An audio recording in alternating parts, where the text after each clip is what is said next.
હવારના પાણી ભરવા જઈએ વળી પાછા હોજના ભરવા જઈએ તકલીફ એટલી થાય છે સાહેબ પણ અમે કોને કહેવા જઈએ વોટિંગ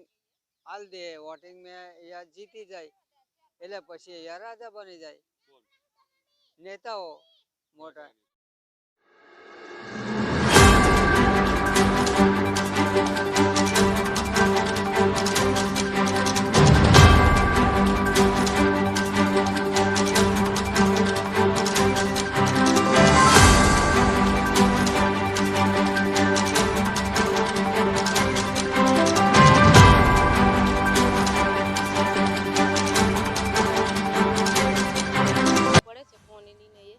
કે અમારે કોતરમાં પાણી ભરવા જવું પડે છે ખાડું ખોદી વેરી ખોદીને પાણી ભરવું પડે છે હવારના પાણી ભરવા જઈએ વળી પાછા હોજના ભરવા જઈએ તકલીફ એટલી થાય છે અમે કોને કહેવા જઈએ પાણી ત્યાંથી ભરીને લાવવાનું ચોમાસામાં એટલી તકલીફ પડે છે કે અમારે વરસાદના નેવાનું પાણી પીવું પડે છે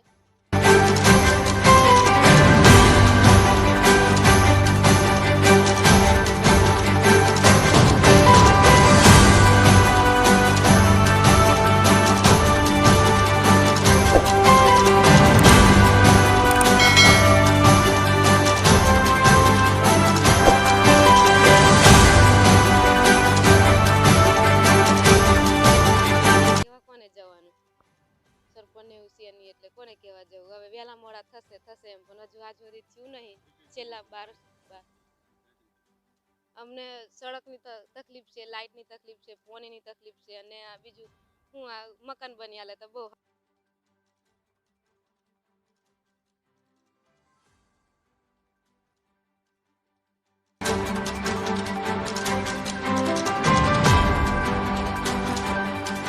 થતું નહીં અમારે 12 વર્ષ થયા હવે લગ્ન કર્યા પછી 12 વર્ષ થયા હવે ત્યાંથી તકલીફ છે પણ બહાર જતા રહી એટલે એટલા દાડા શાંતિ 12 મહિના પછી ઘેર આવી એટલે પાછું એનું એ પછી આવી તકલીફમાં પછી ઘેર રહીને શું કરીએ વરસાદમાં અમને બહુ તકલીફ પડે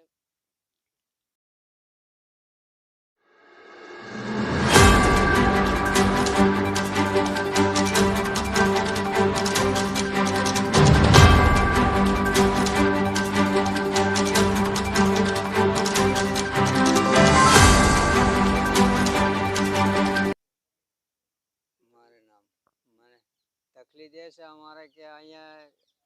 રહેવાની કોઈ સુવિધા નહીં મળતી અને પાણીની નહીં મળતી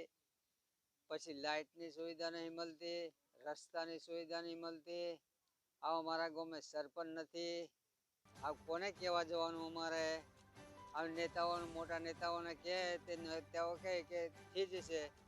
પણ કશું થતું નથી અમને વોટિંગ હાલ દે વોટિંગ મેં યા જીત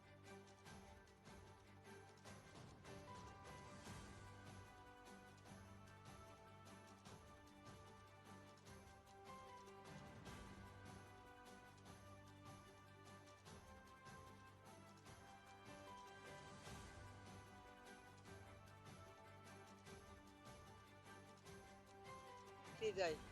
એટલે પછી યાર રાજા બની જાય નેતાઓ અને હા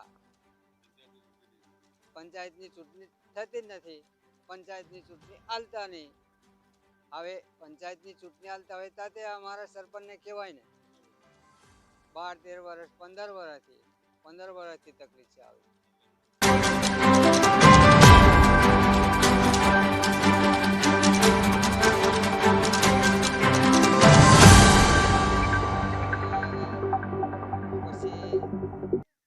બધું પાણીની સગવડ કરી આલે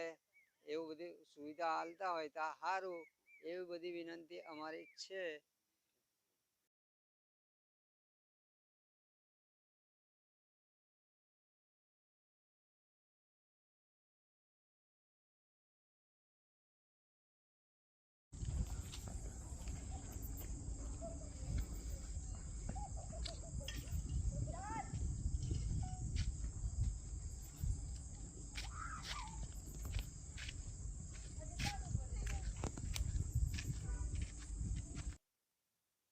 અમારું ગામ કુંડી ઊંચા કલમ જે તાલુકા વિભાજન થયા જિલ્લા વિભાજન થયા તે સમયે અમારું ગામ સંખેડા તાલુકામાં હતું જેમાં અમારે જૂથ ગ્રામ પંચાયત હતી સોનોલી અને ઊંચા કલમ જે જિલ્લા વિભાજન થયું તાલુકા વિભાજન થયું એમાં અમારું ગામ બોડેલી તાલુકામાં આવ્યું અને સનોલી સંખેડા તાલુકામાં ગયું. એમાં અમારા ગામના 2 ભાગલા પડ્યા, જેથી 2013 પછી અમારા ગામમાં સરપંચની ચૂંટણી થઈ નથી, જેથી અમારા પંચાયત મળી નથી. આજે 13 વર્ષથી ગામમાં વિકાસ રૂંધાયેલો છે. ગામમાં વિકાસ રૂંધાયો હોવાથી ગામમાં પાણીની સુવિધા, લાઇટની સુવિધા, રસ્તાની સુવિધા, બધી જ સુવિધા અટકેલી છે. જેમાં અમારું એક ફળિયું છે કુંડી, ત્યાં આગળ લોકો એવી ખરાબ હાલતમાં જીવી રહ્યા છે કે એ લોકોને આવાસ બી નથી, ઝૂંપડા બાંધીને રહે છે. અને પાણી માટે લોકો બાજુમાં કોતર જાય છે, કોતરમાંથી પાણી વેરી ખોદીને પાણી લાવે છે અને ચોમાસાની અંદર પીવાનું પાણી પીવા માટે મજબૂર થયેલા છે. એવી હાલતમાં જીવતા લોકો માટે સરકાર થોડીક દયાભાવ રાખે અને લોકોને સુવિધા મળે. એ લોકો ઘરવેરો, પાણી વેરો, બધો જ વેરો ભરે છે, તેમ છતાં બી એ લોકોને સુવિધા મળતી નથી. જેથી અમારા ગામની કુંડી ઊંચા કલમને પંચાયતનો દરજ્જો મળે અને સરપંચની ચૂંટણી થાય અને ગામનો વિકાસ થાય એવી સરકારને, તંત્રને નિવેદન છે.